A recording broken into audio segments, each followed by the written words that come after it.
প্রভাবশালী আমাদের গ্রামের লোক আছে, ওনার নাম হলো পুল্লু খান। ওনার জন্য এই বেড়িবাঁধটা হইতেছে না। আমাদের গ্রামটা ভেঙে গেছে, আমরা এখানে আসছি, এখানে থাকতেছি। এখন ওনার যে এই প্রকল্পের জন্য দেখা গেছে আমাদের বেড়িবাঁধটা বন্ধ।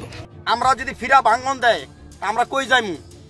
মুন্সিগঞ্জের লৌহজং উপজেলার শামুরবাড়ি এলাকায় পদ্মা নদীর তীর রক্ষা সীমানা অতিক্রম ও নদী দখল করে স্থাপনা নির্মাণের অভিযোগ উঠেছে।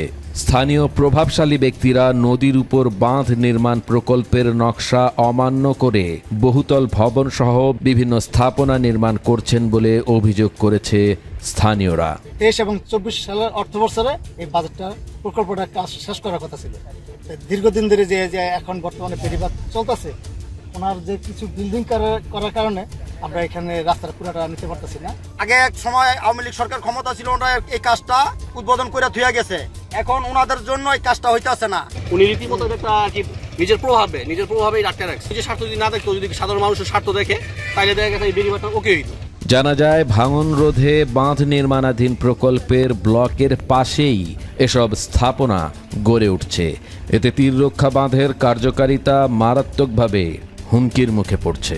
এটা কি কোনো সরকারি ল আছে কিনা যে বেড়িবাঁধের সামনে তাদের প্রকল্প থাকে? যদি থাকে সেটা সরকারের লোক বলতে পারবে, আমরা তো সাধারণ মানুষরা বলতে পারি না। কিন্তু আমাদের দাবি যে আমাদের বেড়িবাঁধের সামনে এরকম কোনো বাধা যাতে না থাকে। গত 5 মে খবর পেয়ে লৌহজং উপজেলা নির্বাহী কর্মকর্তা মোহাম্মদ নেসার উদ্দিন স্থাপনা নির্মাণের কাজ বন্ধ করে দেন।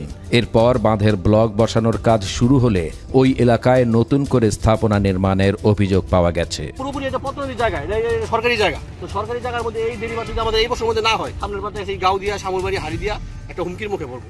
নির্মাণাধীন অবকাঠামোগুলোর কাজ অবিলম্বে বন্ধ করতে এবং 7 দিনের মধ্যে নিজ উদ্যোগে স্থাপনাগুলো অপসারণ করতে গত 17 মে পানি উন্নয়ন বোর্ডের পক্ষ থেকে লিখিতভাবে নির্দেশনা দেয়া হয়। কিছু অসাধু ব্যবসায়ীরা ভবন করার কারণে বা আমরা এখান থেকে পুরো বেড়িবাঁধটা নিতে পারতেছি না। তারা জানান বাঁধের বাইরে ব্যক্তিগত স্থাপনা নির্মাণের বিষয়টি প্রথমে চোখে পড়েনি, কিন্তু এখন দেখা যাচ্ছে প্রভাবশালী ব্যক্তিদের ক্ষমতায় নদীর জায়গায় স্থাপনা তোলা হচ্ছে। এতে বাঁধের কাজ ওই স্থানে এসে বন্ধ হয়ে যাচ্ছে। উনি এইটা না করে উনি এইটার আরো বড় করতেছে। উনি যত সামনে একটু জাগে, আপনারা এখানে দেখেন, ভিডিও করেন, সামনে একটু নদী একটু জাগলে উনি আরো বাড়ায়। সরেজমিনে দেখা গেছে উপজেলার গাঁওদিয়া ইউনিয়নের শামুরবাড়ি এলাকায় দ্য স্লো ডেক নামের একটি রেস্টুরেন্টের পাশে পদ্মা নদীর তীর ঘেঁষে নির্মিত বাঁধের রেখা অতিক্রম করে স্থাপনা নির্মাণ চলছে।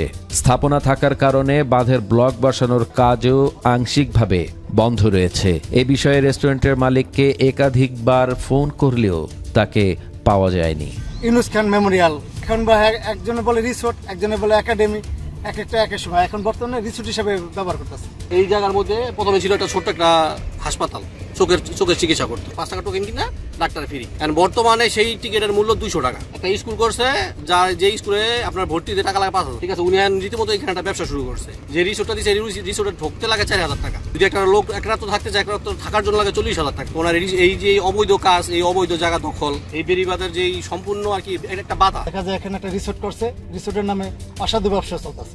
স্থানীয়রা অভিযোগ করেছেন প্রশাসনের নীরব ভূমিকা এবং প্রভাবশালীদের অব্যাহত দখলদারিত্বের কারণে নদী রক্ষা প্রকল্পটি ঝুঁকির মুখে পড়েছে।